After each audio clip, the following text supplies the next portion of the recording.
नमस्कार दोस्तों, आज हम आपको संक्रांति के दिन सुनी जाने वाली संक्रांति देवी की कहानी सुनाने जा रहे हैं। इस दिन सूर्य भगवान की उपासना के साथ साथ इनकी भी उपासना की जाती है, जिससे सुख समृद्धि की कामना पूर्ण होती है। मकर संक्रांति हिंदुओं का बहुत बड़ा त्योहार है। यह दिन सूर्य देव की आराधना के लिए समर्पित है। यह त्योहार का महत्व बहुत अधिक है। इसमें कई प्रकार की मान्यता है। अपने अपने क्षेत्र के हिसाब से सभी लोग अपनी अपनी परंपरा निभाते हैं। महाभारत में धार्मिक ग्रंथ में इसका उल्लेख है। महाभारत युद्ध में भीष्म पितामह घायल रहे और संक्रांति तक जीवित रहे ताकि वे स्वर्ग जा सके। मकर संक्रांति एक देवी स्वरूप भी है। आदि शक्ति अपने कई रूप लिए संक्रांति देवी भी उन्हीं में से एक है। इन्हें माँ पार्वती जी का ही स्वरूप माना जाता है। दक्षिण भारत में इनकी मान्यता अधिक प्रचलित है। हर महीने में संक्रांति आती है जो देवी का स्वरूप है, पर यह साल की सबसे बड़ी संक्रांति मानी गई है। पौराणिक कथाओं के अनुसार संक्रांति देवी ने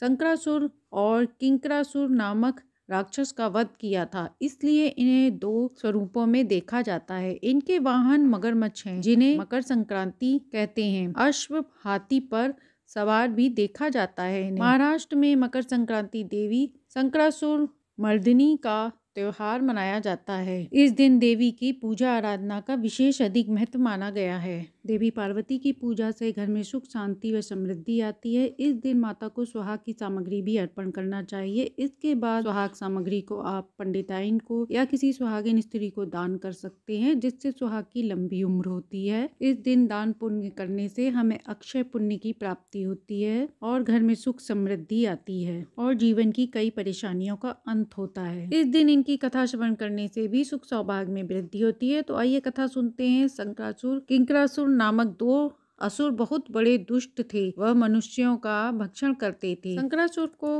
वरुण देवता से वरदान मिला था कि कोई भी उसे पानी के भीतर नहीं मार सकता। किंकरासुर को भी सूर्य की किरणों को रोकने की शक्ति थी। दोनों असुरों ने तारकासुर का वध का बदला लेने के लिए जल में कार्तिक भगवान का पालन पोषण करने वाली कृतिकाओं को मारने का निर्णय लिया। इसलिए दोनों ने पानी में कृतिकाओं को मारने की कोशिश की। तब उन्होंने माता पार्वती से अपनी रक्षा के लिए विनती की। उन्होंने दोनों असुरों से लड़ने व कृतिकाओं को बचाने का फैसला किया। देवी पार्वती के शरीर से एक दिव्य शक्ति उत्पन्न हुई, जिसने मगरमच्छ की सवारी थी। दोनों असुरों को मारने के लिए माता पार्वती ने मगरमच्छ के साथ संक्रांति देवी का अवतार लिया और शंकरासुर से लड़ने लगी। देवी ने अपने वाहन को मगरमच्छ के मुंह से शंकरासुर को बाहर निकाला, उसका वध किया और फिर किंकरासुर का दानव का भी वध किया। संक्रांति के अगले दिन को कारी दिन या किक्रांत कहा जाता है। इस दिन देवी ने किक्रासुर नामक राक्षस का वध किया, इसलिए इस दिन से ही ठंड का प्रभाव कम हो जाता है। इसलिए इस दिन सूर्य पूजा का भी विधान है। ऋषि पत्नियों ने देवी से रक्षा की प्रार्थना की। इसके बाद इन्हें संक्रांति देवी का नाम दिया जाने लगा। इस दिन आदित्य हृदय स्तोत्र व ललिता सहस्त्र का पाठ करने से सूर्य भगवान के साथ साथ माता संक्रांति की भी कृपा प्राप्त होती है। इस दिन सुख समृद्धि की कामना से देवी पार्वती जी की भी पूजा कर सकते हैं, जिससे संक्रांति देवी की भी पूजा पूर्ण मानी जाती है।